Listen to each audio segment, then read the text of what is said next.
یہ کہانی ایک ایسے جانباز کمانڈو کے گرد گھومتی ہے جس نے پاکستان کو دو لخت ہونے سے بچانے کے لیے سر دھڑ کی بازی لگا کر بھارت کو تگنی کا ناچ نچایا۔ کہانی کی طرف بڑھنے سے پہلے آپ سے گزارش ہے کہ چینل کو سبسکرائب کیجیے اور ویڈیو کو لائک کیجیے۔ آئیے کہانی کی طرف چلتے ہیں۔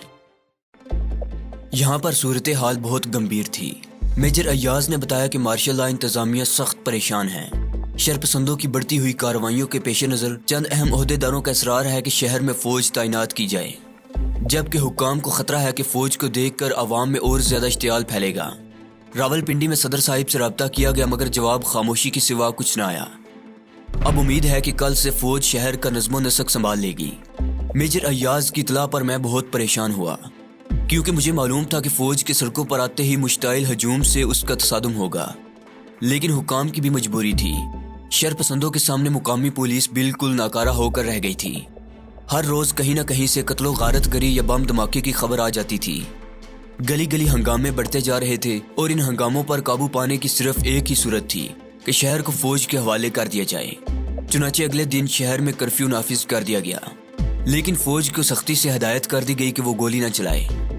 فوج سارا دن متنفر بنگالیوں کی گالیاں اور پتھر برداشت کرتی رہی، لیکن کب تک؟ جب پانی سر سے گزر گیا تو گولی چلی اور 6 بنگالی مارے گئے۔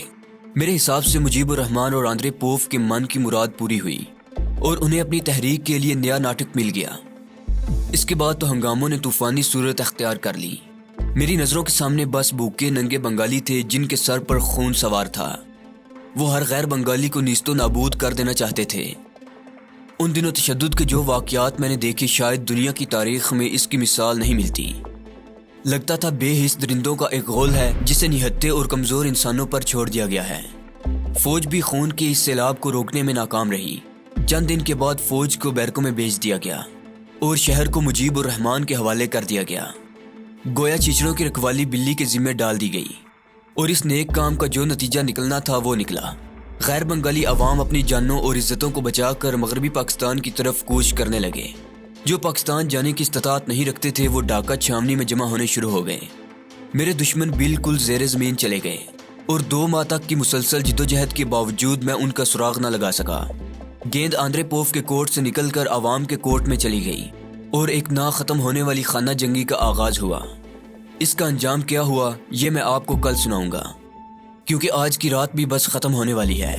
اب تم سو جاؤ، قمر ماموں نے بات کو سمیٹتے ہوئے کہا، اور ہم لوگ اچانک اتنی اچھی گفتگو منقطع ہو جانے پر افسردہ سے ہو گئے۔ مگر عمر خان اور میں ماموں جان کو سلام کر کے اپنے کمرے میں چلے گئے اور امی اپنے کمرے میں۔ بستر پر لیٹے ہوئے میں اور عمر خان یہی سوچ رہے تھے کہ پھر کیا ہوا۔ اگلی صبح ہم دیر سے اٹھے، ماموں جان کہیں باہر گئے ہوئے تھے۔ امی جان نے بتایا کہ وہ شام تک لوٹیں گے۔ ناشتے کے بعد عمر خان بھی اپنے گھر چلا گیا۔ میں نے تھوڑی دیر مطالعہ کیا، آنکھیں نیند سے بوجھل ہو رہی تھی۔ رات دیر تک جاگنے کی وجہ سے نیند پوری نہیں ہوئی تھی۔ کوئی کام تو تھا نہیں، اس لیے میں دوبارہ سو گیا۔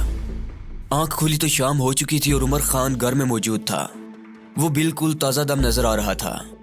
میں بھی نہا دھو کر تیار ہو گیا۔ امی جان نے چائے بسکٹ لا کر دی اور میں اور عمر خان اس سے شغل کرنے لگے۔ چائے کے دوران میں باتیں بھی جاری تھی اور موضوع گفتگو ظاہر ہے ماموں جان کی ذات ہی تھی۔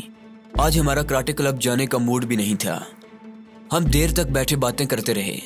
رات کے کھانے پر ماموں جان سے ملاقات ہوئی۔ ان کے ساتھ ایک اور شخص بھی تھا۔ حلیے سے کوئی دیہاتی پٹھان لگتا تھا۔ اس کے کپڑے میلے اور پسینے کی وجہ سے بدبودار ہو رہے تھے، جوتے بھی پھٹے سے تھے، چہرہ ستا ہوا، رخسار کی ہڈیاں بھی بہت نمایاں تھیں۔ مگر ایک خاص بات جو میں نے محسوس کی وہ یہ تھی کہ اس کی آنکھوں میں بلا کی چمک تھی، بالکل سانپ کی طرح۔ اپنی تمام تر بہادری کے باوجود میں اسے نظریں نہیں ملا پا رہا تھا۔ 1-2 بار میں نے اس کی آنکھوں میں جھانکنے کی کوشش کی تھی، مگر جلد ہی مجھے نظریں جھکا لینی پڑی۔ میں سوچ میں تھا کہ نہ جانے یہ کون ہے، اپنے علاقے کا تو نہیں لگتا تھا۔ بنارس اور پٹھان کالونی میں تو اکثر میں گھومتا رہتا تھا، مگر ایسا کوئی شخص میں نے نہیں دیکھا تھا۔ آخر ماموں جان نے اس شخص کا تعارف کروا کے سسپینس کو ختم کر دیا۔ یہ ڈاکٹر محمود شاہ ہیں، ایک افغان کمانڈر۔ جی؟ میں نے حیرت کی وجہ سے جی کو لمبا کھینچتے ہوئے کہا۔ تو ماموں جان چونک کے بولے، اس جی کا کیا مطلب ہے؟ میرا مطلب ہے یہ ڈاکٹر ہیں، MBBS ڈاکٹر۔ میں نے بدتمیزی سے ان کے حلیے پر نظر ڈالتے ہوئے کہا۔ میری بات سن کر وہ اجنبی اور ماموں جان دونوں مسکرا دیے۔ جی یہ MBBS ڈاکٹر ہیں، ڈاکٹر محمود شاہ۔